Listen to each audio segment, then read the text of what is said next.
Right now, we're getting our first look at some of the final language in the education voucher scholarship proposals. You know, we're also seeing some of the discord between House and Senate Republicans and the governor about this. State Capitol reporter Chris O'Brien brings us inside one of the most polarizing pieces of legislation in years. The governor's education voucher scholarship is out.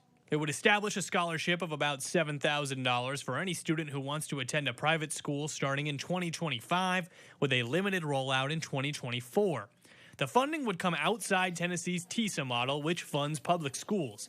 It also included no accountability measures like third-grade retention. I think we'd probably consider that to be Amendment 1. That'll kind of be the starting place, if you will, as proposed by the governor. Not long after the governor's amendment came out, lawmakers released a separate amendment in the Senate. It includes accountability measures while also using Tennessee's TISA public school funding model to pay for vouchers. Accountability, I think, is critical because, frankly, 3 to 5 years from now, we need to say, how's it working and what are the results?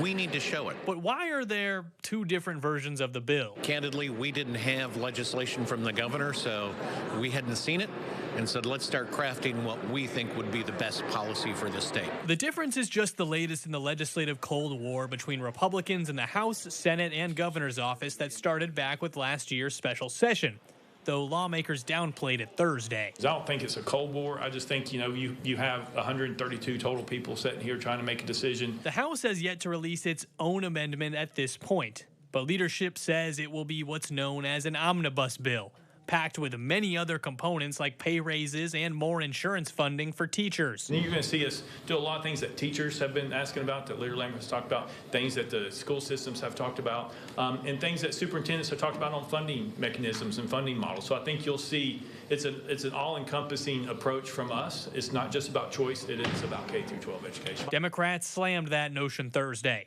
criticizing House Republicans for not splitting the voucher scholarship into its own bill. They're trying to use all those things not to benefit our public schools or to benefit teachers. They're trying to buy votes. Lawmakers do say they expect the bill to take about 6 weeks to weave its way through the legislature.